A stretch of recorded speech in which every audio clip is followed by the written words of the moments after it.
ఏనాడు నీ పరిపాలన మాకు వరం, నీ వల్లే ఈ రాష్ట్రపు సంక్షేమం సత్యం నిత్యం సఫలం.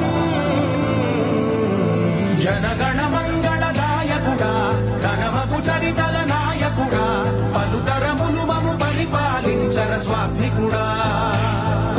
నవయుగ మేధో సైనికుడా, సమయము తెలియని సేవకుడా, యువన వ్యాంధ్ర